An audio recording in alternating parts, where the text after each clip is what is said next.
श्री गणेशाय नमः। ओम नमो भगवते वासुदेवाय। नर नारायण की जय हो। माँ भगवती सरस्वती की जय हो। संपूर्ण श्रीमद् भागवत महापुराण हिंदी भावार्थ के क्रम में आज मैं पंचमः स्कंध से 16वें अध्याय का हिंदी में भावार्थ आपको सुनाऊंगी, जिसमें भुवन कोश का वर्णन है। राजा परीक्षित ने कहा, मुनिवर, जहाँ तक सूर्य का प्रकाश है और जहाँ तक तारागढ़ के सहित चंद्रदेव दिख पड़ते हैं, वहाँ तक अपने भूमंडल का विस्तार बतलाया गया है।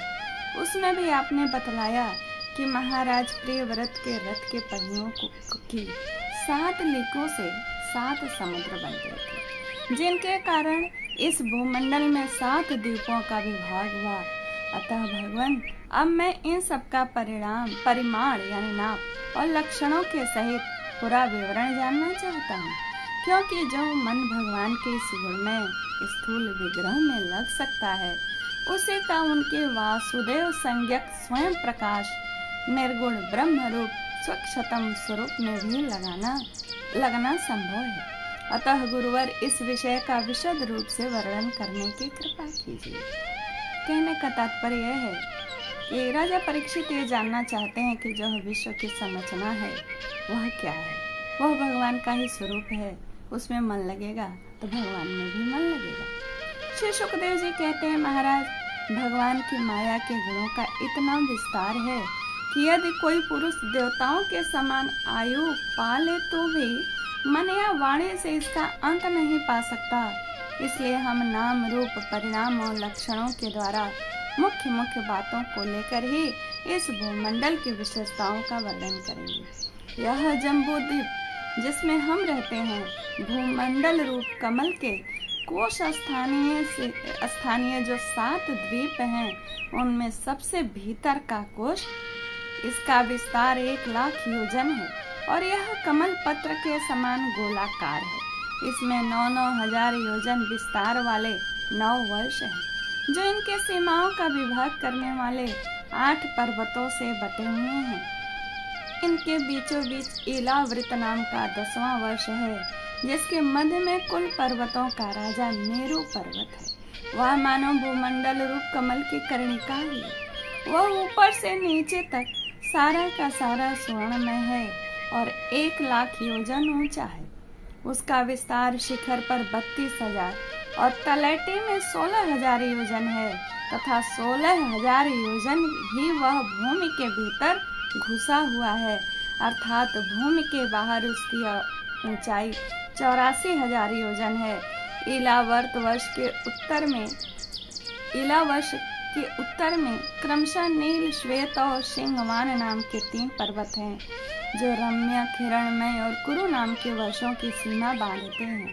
वे पूर्व से पश्चिम तक खारे पानी के समुद्र तक फैले हुए हैं।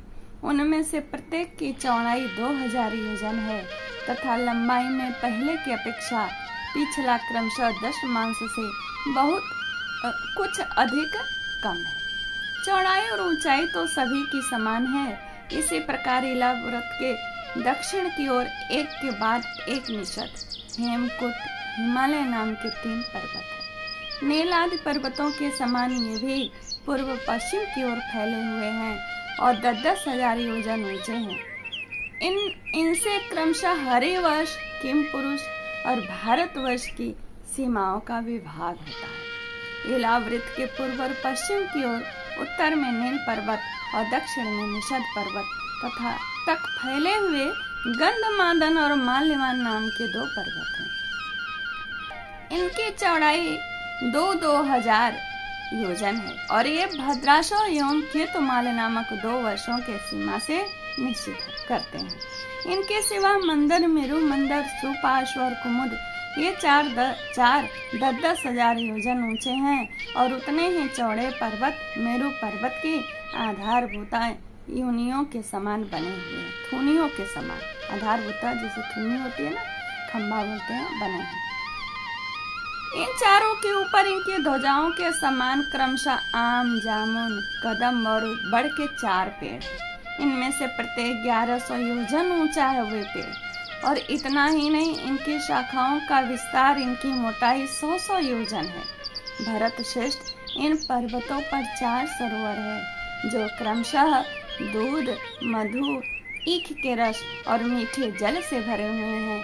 इनका सेवन करने वाले यक्ष, किन्नर आदि उपदेवों को स्वभाव से ही योग्य सिद्धियां प्राप्त हैं। इन पर क्रमशः नंदन, चैत्ररथ, वैभ्राजक और सर्वतोभद्र नाम के 4 दिव्य उपवन भी हैं। इनमें प्रधान प्रधान देवगण अनेकों सुर सुंदरियों के नायक बनकर साथ साथ विहार करते हैं। उस समय गंधर्व आदि उपदेवगण इनकी महिमा का बखान किया करते हैं।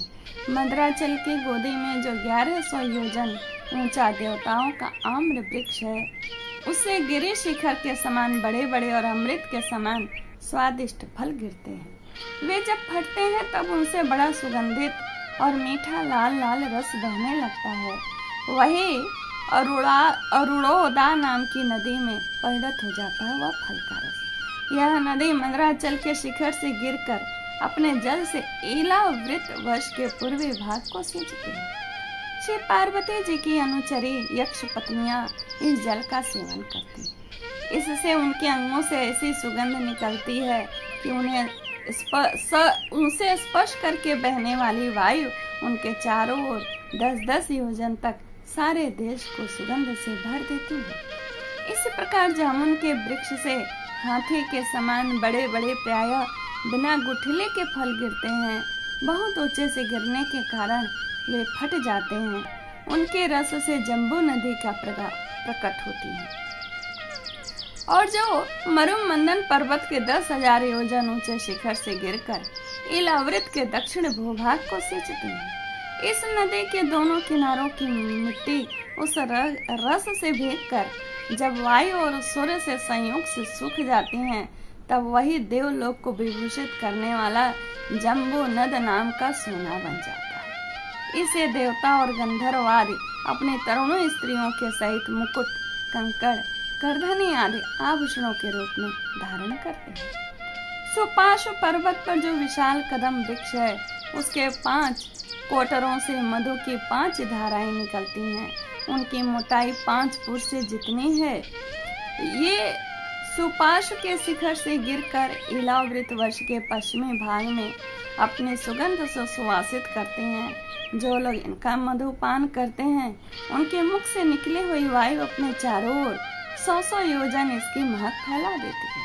इसी प्रकार कुमुद पर्वत पर जो शतवल्स नाम का वट वृक्ष है, उसके जटाओं से नीचे की ओर बहने वाले अनेक नद निकलते हैं।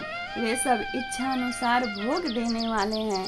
उनसे दूध, दही, मधु, घृत, गुड़, अन्न, वस्त्र, शय्या, आसन और आभूषण आदि सभी पदार्थ मिल सकते हैं। ये सब कुमुद के शिखर से गिरकर इलावृत के उत्तरी भाग को सींचते हैं। इनके दिए हुए पदार्थों का उपभोग करने से वहाँ की प्रजा की त्वचा में झुर्रियाँ पड़ जाना, बाल पक जाना, थकान होना, शरीर में पसीना आना तथा दुर्गंध निकलना, बुढ़ापा, रोग, मृत्यु, सर्दी गर्मी की पीड़ा, शरीर का कांतिहीन हो जाना तथा अंगों का टूटना आदि कष्ट, ये सब कभी प्राप्त नहीं होते। उन्हें जीवन पर्यंत इस शरीर का सुख प्राप्त होता है। राजन, कमल के कर्णिका के चारों ओर जैसे केसर होता है, उसी प्रकार मेरु के मूल देश में उसके चारों ओर कुरंग, कुरर, कुसुम, बैकंक, त्रिकुट, शिशिर, पतंग, रुचक, निषद, श्रीनिवास, कपिल, शंख, वैदुर, जरूधी, हंस, ऋषभ, नाग, कालंजर और नारद आदि 20 पर्वत हैं। इनके सिवा मेरु के पूर्व की ओर जठर और देवकुट नाम के 2 पर्वत हैं, जो 18,000 योजन लंबे तथा 2,000 योजन चौड़े और ऊंचे हैं। इसी प्रकार पश्चिम की ओर पवन के पारियात्र, दक्षिण की ओर कैलाश और करवीर तथा उत्तर की ओर त्रिशृंग और मकर नाम के पर्वत हैं। इन 8 पहाड़ों से चारों ओर घिरा हुआ स्वर्णगिरी मेरु अग्नि के समान जगमगाता रहता है। कहते हैं मेरु के शिखर पर बीचों बीच भगवान ब्रह्मा जी की स्वर्णमय पुरी है। जो आकार में समचौरस तथा करोड़ योजन विस्तार वाली है। इसके नीचे पूर्वादि 8 दिशा और उपदिशाओं में उनके अधिपति इंद्रादि 8 लोकपालों की 8 पुरियां हैं। वे अपने अपने स्वामी के अनुरूप उन्हीं उन्हीं दिशाओं में तथा परिमाण में ब्रह्मा जी की पूरी से चौथाई है। अब आप पंचमा स्कंध का 17 अध्याय का हिंदी में भावार्थ सुनिए। इसमें गंगा जी का विवरण बताया गया है और भगवान शंकर कृत संकर्षण देव की स्तुति है, जो मैं आपको हिंदी में भावार्थ सुनाऊंगी। सुखदेव जी कहते हैं, राजन, जब राजा बलि की यज्ञशाला में साक्षात यज्ञ मूर्ति भगवान विष्णु ने त्रिलोकी को नापने के लिए अपना पैर फैलाया, तब उनके बाएं अंगूठे के नख से ब्रह्मांड कटाह का ऊपर का भाग फट गया। उस छिद्र में होकर जो ब्रह्मांड से बाहर के जल की धारा आई, वही उस चरण कमल को धोने से उसमें लगी हुई केसर के मिलने से लाल हो गई। उस निर्मल धारा का स्पर्श होते ही संसार के सारे पाप नष्ट हो जाते हैं, किंतु वह सर्वथा निर्मल ही रहती है। पहले किसी और नाम से न पुकार कर उसे भगवत पति ही कहते थे। वह धारा हजारों युग बीतने पर स्वर्ग के शिरोभाग में स्थित ध्रुव लोक में उतरी, जिसे विष्णु पद भी कहते हैं। वीर व्रत परीक्षित उस ध्रुव लोक में उत्तान पाद के पुत्र परम भागवत ध्रुव जी रहते। वे नित्य प्रति बढ़ते हुए भक्ति भाव से यह हमारे कुल देवता का चरणोदक है ऐसा मानकर आज भी उस जल को बड़े आदर से सिर पर चढ़ाते हैं। उस समय प्रेमोवेश के कारण उनका हृदय अत्यंत गदगद हो जाता है। उत्कंठा बस बरबस मुदे हुए दोनों नयन कमलों से निर्मल आंसुओं की धारा बहने लगती है और शरीर में रोमांच उठता है। इसके पश्चात आत्मनिष्ठ सप्तर्षि गण उनका प्रभाव जानने के कारण यही तपस्या की आत्यंतिक सिद्धि है ऐसा मानकर उसे आज भी इस प्रकार आदर पूर्वक अपने जटा जोट पर वैसे ही धारण करते हैं जैसे मुमुक्ष जन प्राप्त हुई मुक्ति को। ये बड़े ही निष्काम है। सर्वात्मा भगवान वासुदेव की निश्चल भक्ति को ही अपना परम धन मानकर इन्होंने अन्य सभी कामनाओं को त्याग दिया। यहाँ तक कि आत्मज्ञान को भी ये उसके सामने कोई चीज नहीं समझते। वहाँ गंगा जी करोड़ों विमानों से घिरे हुए आकाश में होकर उतरती हैं और चंद्रमंडल को आप्लावित करती मेरु के शिखर पर ब्रह्मपुरी में गिरती हैं। वहाँ ये सीता, अलकनंदा, चक्षु और भद्रा नाम के 4 धाराओं में विभक्त हो जाती हैं। कहाँ? चंद्रमंडल में। तथा अलग अलग चारों दिशाओं में बहती हुई अंत में नद नदियों के अधीश्वर समुद्र में गिर जाती हैं। इनमें सीता ब्रह्मपुरी से गिरकर केसराचलों के सर्वोच्च शिखरों में होकर नीचे की ओर बहती गंधमादन के शिखरों पर गिरते हैं और भद्राशो वर्ष को पलावित कर पूर्व की ओर खारे समुद्र में मिल जाती हैं। इसी प्रकार चक्षु माल्यवान के शिखर पर पहुंचकर वहां से बेरोक टोक केतुमाल वर्ष में बहती पश्चिम की ओर क्षार समुद्र में जा मिलती है। भद्रा मेरु पर्वत के शिखर से उत्तर की ओर गिरती हैं तथा एक पर्वत से दूसरे पर्वत पर जाती अंत में सिंहवान के शिखर से गिरकर उत्तर कुरु देश में होकर उत्तर की ओर बहती हुई समुद्र में मिल जाती है। अलकनंदा ब्रह्मपुरी से दक्षिण की ओर गिरकर अनेकों गिरि शिखरों को लांघती हेमकूट पर्वत पर पहुंचती है।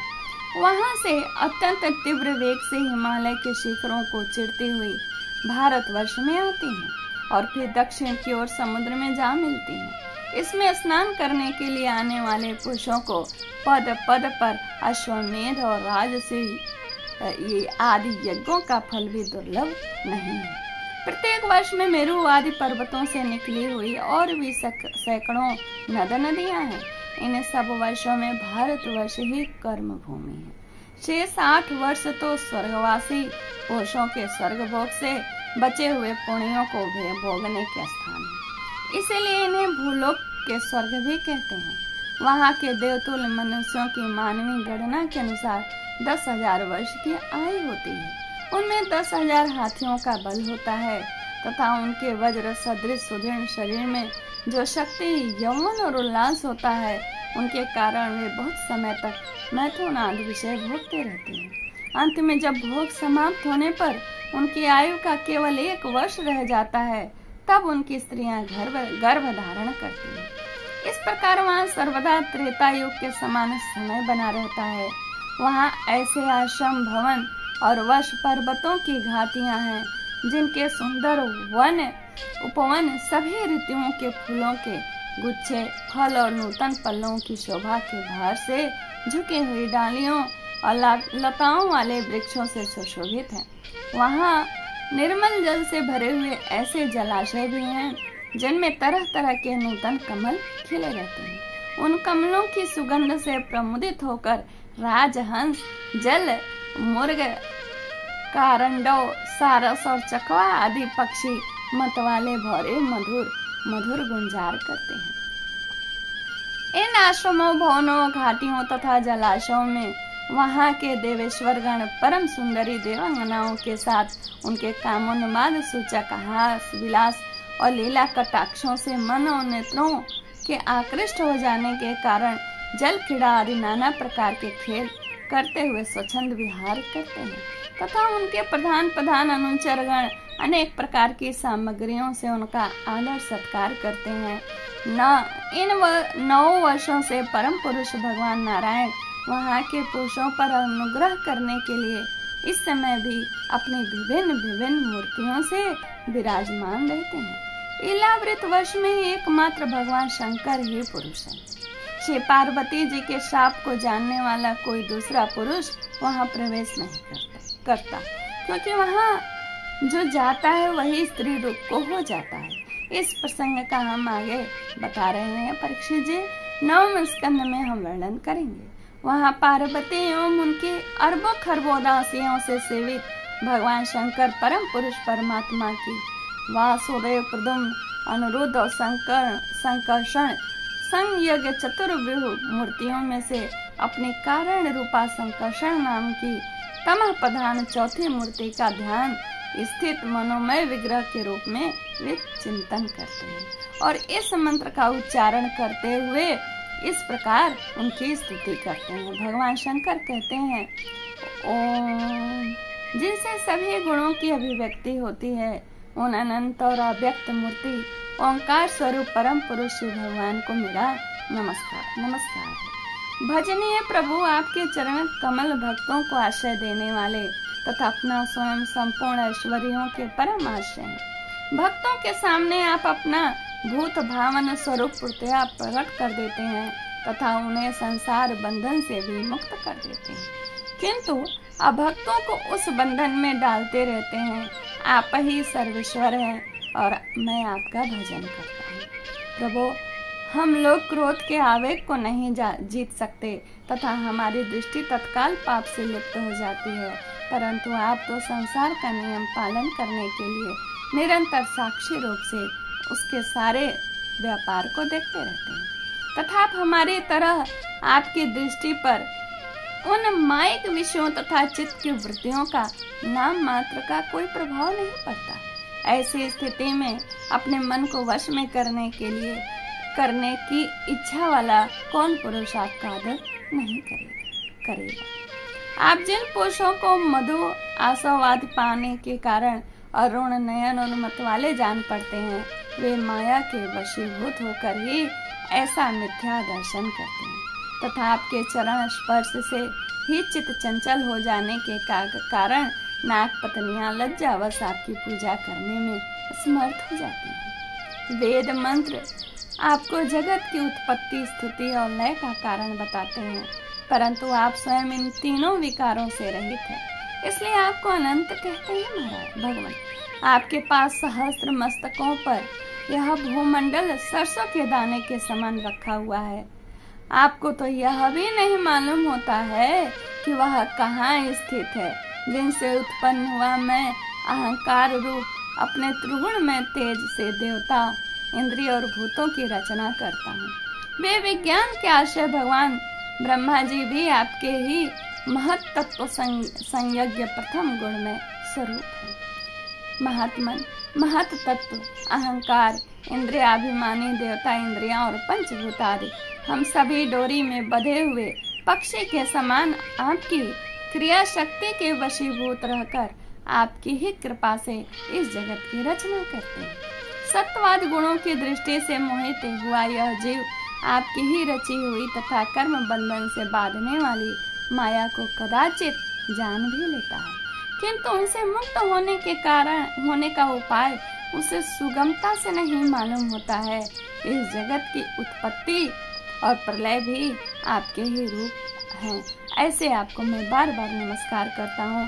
भगवान शंकर जी, भगवान विष्णु, उनके संकर्षण चार नाम श्री कृष्ण इत्यादि को अपने हृदय में धारण करते हुए उनकी स्तुति करते हैं। और यह 16-17 अध्याय मैंने आपको सुना दिया। 18वें अध्याय में सुनिए भिन्न भिन्न वर्षों का वर्णन सुखदेव जी करेंगे, जो मैं अगले वीडियो में आपको सुनाऊंगी। नमस्कार, जय श्री कृष्ण, धन्यवाद। हमारे चैनल को सब्सक्राइब करिए, इस अद्भुत कथा को लाइक कमेंट शेयर करिए। धन्यवाद।